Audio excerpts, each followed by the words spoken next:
क'क्राझार जिल्ला दुलाराय सावथाल फरायसा आफादनि बानजायनायाव दिनै सावथाल हारिनि गोबां दाबिफोरखौ मावफुंनाय आरो जेंना बोस्रांनायनि दाबिजों मोनसे हारिमुआरि दिन्थिफुंनायनि गेजेरजों सोमावसारदों।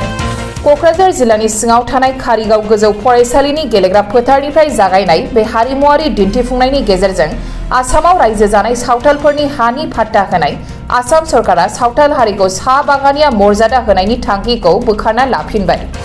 आसामनि थागिबि सावथाल हारिनो एसटि होनाय, सावथाल रावनि थाखाय फोरोंगिरि थिसननो थाखाय आसाम सरकारनिसिम दाबि दैखांदों। सावथाल हारिनि जेंनाफोरखौ थाबैनो बोस्रांनायनि राहा लायाब्ला आसाम सरकारनि हेंथायै गोख्रोंनिफ्राय गोख्रोंसिन सोमावसारनो सरकारखौ हुमखि होयो दुलाराय सावथाल फरायसा आफादा।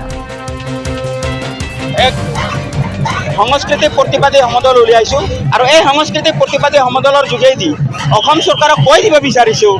যে অসম চৰকাৰে 15 মাৰ্চ দিনা যি হঠাতে সিদ্ধান্ত লৈছে যে চাহ জনগোষ্ঠীৰ জাতীয় সন্মিলনীক যি জাতিগত প্ৰমাণপত্ৰ দিয়াৰ যে অংগীকাৰ, যি দায়িত্ব তেখেতসকলক দিছে তাক আমি ধিক্কাৰ জনাইছোঁ। আৰু আমি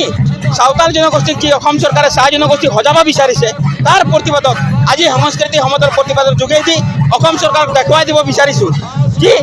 কথিত নিৰ্যাতিত সাঁওতাল জনগোষ্ঠীক আপুনি অত বছৰে চাহ জনগোষ্ঠী হিচাপে নামাকৰণ কৰিলে সেই জনগোষ্ঠীয়ে আজি স্বতঃপ্ৰতভাৱে ৰাজপথত ওলাই আহিছে আৰু অসম চৰকাৰক জনাব বিচাৰিছে সেই জনগোষ্ঠীৰ কলা, কৃষি, সংস্কৃতি আৰু সেই জনগোষ্ঠীৰ জন্মৰ পৰা শেষৰ মৃত্যুলৈকে জনগোষ্ঠীটো কেনেকৈ আগবাঢ়িছে, কি কি কলা কৃষ্টি আছে, সেই সমূহ বিষয় বস্তুবিলাক লৈ আমি অসম চৰকাৰক দেখুৱাব বিচাৰিছোঁ যে সাঁওতাল জনগোষ্ঠী এই নিজাকৈ হকিয়া পৰিচয় থকাৰ কাৰণেই ভাৰত স্বাধীন পিছৰ পৰাই সাঁওতালসকলে জনজাতিকৰণ বিচাৰিছে, ভূমিৰ অধিকাৰ বিচাৰিছে আৰু ভাষাৰ অধিকাৰ বিচাৰিছে। অসম চৰকাৰে সাঁওতাল জনগোষ্ঠীক ভূমিৰ অধিকাৰ, ভাষাৰ অধিকাৰ আৰু সাংবিধানিক জনজাতিকৰণৰ অধিকাৰ প্ৰদান নকৰি জনগোষ্ঠীটোক বিশেষ কৰাৰ যি ষড়যন্ত্ৰ কৰিছে এই ষড়যন্ত্ৰক ধিক্কাৰ জনাই সাঁওতাল জনগোষ্ঠীক অকল সুযোগ সুবিধা দিয়াৰ পৰা অসম চৰকাৰ বঞ্চিত বিৰত থাকিবলৈ আমি আহ্বান জনাইছোঁ। সদৌ সাঁওতাল ছাত্ৰ সন্থাই স্পষ্টভাৱে ক'ব বিচাৰিছোঁ আমি দুমাহ ধৰি গণতান্ত্ৰিকভাৱে আন্দোলন কৰিছোঁ আৰু অসম চৰকাৰে তাক কোনো প্ৰত্যুত্তৰ দিয়া নাই। এই কথাই প্ৰমাণ কৰে যে যি অসম চৰকাৰক আমি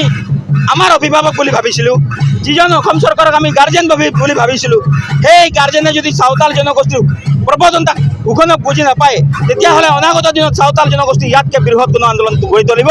আৰু তাৰ কাৰণে কিন্তু অসম চৰকাৰ দায়ী হ'ব। আমি এটা কথা স্পষ্ট কৰি দিব বিচাৰিছোঁ, সাঁওতাল জনগোষ্ঠীক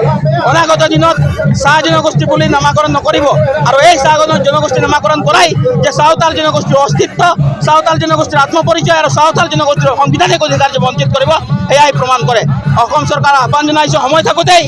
সাঁওতাল জনগোষ্ঠীৰ জাতীয় সংগঠনৰ লগত দ্বিপাক্ষিক আলোচনা আয়োজন কৰি এই চাহ জনগোষ্ঠী নামাকৰণটোক নিষেধ কৰি সাঁওতাল জনগোষ্ঠীৰ জনজাতীয় অধিকাৰ প্ৰদান কৰিবলৈ দাবী জনাইছোঁ।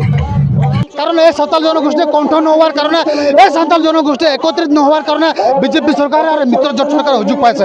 এইখিনিতে আমি ক'ব বিচাৰোঁ ব্ৰিটিছে থকা প্ৰমোদ বড়ো ডাঙৰীয়াও তেওঁলোকে অসম চৰকাৰক অৱগত কৰা উচিত যে সাঁওতাল জনগোষ্ঠী, খিলঞ্জীয়া জনগোষ্ঠী এওঁলোকক চাহ জনগোষ্ঠীৰ অন্তৰ্ভুক্ত কৰাটো ঠিক নহ'ব। প্ৰমোদ বড়ো ডাঙৰীয়াৰো যদি সাহস আছে তেতিয়াহ'লে অসম চৰকাৰক কৈ দিয়ক যে সাঁওতালসকল অসমৰ খিলঞ্জীয়া ভূমিপুত্ৰ আৰু এওঁলোকৰ ওপৰত যি ৰাজনীতি কৰা হৈ আছে সেই ৰাজনীতি কৰা বন্ধ হ'ব লাগে। আৰু হিমন্ত বিশ্ব শৰ্মা জানে, তেওঁ জানে, স্পষ্টকৈ জানে যে সাঁওতাল জনগোষ্ঠী অসমত এক বৃহত্তৰ জনগোষ্ঠী হয় আৰু সাঁওতাল জনগোষ্ঠীক দমন কৰি যে তেওঁলোকে ৰাজনীতিৰ মুনাফা আদায় কৰিব বিচাৰিছে এয়া নিশ্চিত। আজিৰ দিনত সাঁওতাল জনগোষ্ঠীয়ে ভোট বেংক হিচাপে ব্যৱহাৰ কৰিব নোৱাৰে আৰু সাঁওতাল জনগোষ্ঠীয়ে প্ৰতাৰণা কৰিব নোৱাৰে আৰু এই পৰিপ্ৰেক্ষিতত আজি এই গণ আন্দোলন আমি সৃষ্টি কৰিছোঁ। তাৰপিছত আনটো কাৰ্যসূচী গ্ৰহণ কৰি আছোঁ আৰু আজিলৈকে প্ৰায় 2 মাহ আমি আন্দোলন কাৰ্যসূচী গ্ৰহণ কৰিছোঁ, কিন্তু আজিলৈকে চৰকাৰে কোনো ইতিবাচক দৃষ্টিভংগীৰে আমাক গ্ৰহণ কৰা নাই। গতিকে আজি ইয়াৰ কালচাৰেল প্ৰতিবাদী সমদলৰ জৰিয়তে আমি চৰকাৰক আহ্বান জনাব বিচাৰিছোঁ যে অসমত থকা খিলঞ্জীয়া সাঁওতালসকলক যে বাৰে বাৰে চাহ জনগোষ্ঠীৰ নামত যে প্ৰতাৰণা হৈ আছে ইয়াৰ ক্ষোভত সাঁওতালসকল আজি ওলাই আহিছে। আপোনালোকে চাইছে সাঁওতালসকলৰ জনগোষ্ঠীৰ যি পৰম্পৰা সংস্কৃতি আছে ধুনুকাৰ, ইয়াক আক্ৰমণ কৰিবলৈ নহয়, চৰকাৰক দেখুৱাই দিব বিচাৰিছোঁ যে সাঁওতাল জনগোষ্ঠীৰ যি পৰম্পৰা সংস্কৃতি আছে সেই পৰম্পৰা সংস্কৃতি যাতে আজি শান্তিপূৰ্ণভাৱে যে আমি প্ৰতিবাদ কৰি আছোঁ আৰু এই কথা যদি চৰকাৰে বুজি নাপায় তেতিয়াহ'লে অনাগত দিনত যে ভয়ংকৰ আন্দোলন হ'ব ইয়াৰ বাবে জগৰীয়া হ'ব অসম চৰকাৰ। कारण विगत 75 বছরে অসম সরকারে নিজের ক্যাবিনেটত প্রায় 200টা ক্যাবিনেট অনুষ্ঠিত হয়ে গেল আর এই 2000টা ক্যাবিনেটত অসম সরকারে আজিলৈকে সাঁওতাল জনগোষ্ঠীর কারণে কোনো উন্নয়নমূলক আঁচনি এটকা বাজেট ধরিব নোৱাৰিলে কাৰণ ইয়াৰ সৰকাৰেৰ ব্যৰ্থতা আৰ সৰকাৰেৰ ব্যৰ্থতাক ঢাকি ৰাখিবলৈ সৰকাৰে বাৰে বাৰে সাঁওতাল জনগোষ্ঠীক চাহ জনজাতি নামেৰে নামাকৰণ কৰি আছে গতিকে সাঁওতালে যি চাহ জনগোষ্ঠীক সাঁওতালসকলক চাহ জনগোষ্ঠী নামাকৰণ কৰিব বিচাৰিছে এয়া আমি মানি ল'ব নোৱাৰোঁ আৰু মানি নলওঁ আৰু চৰকাৰে যদি জোৰ জবৰদস্তি জাপি দিব বিচাৰে ইয়াৰ বাবে কিন্তু চৰকাৰে ভয়ংকৰ পৰিণাম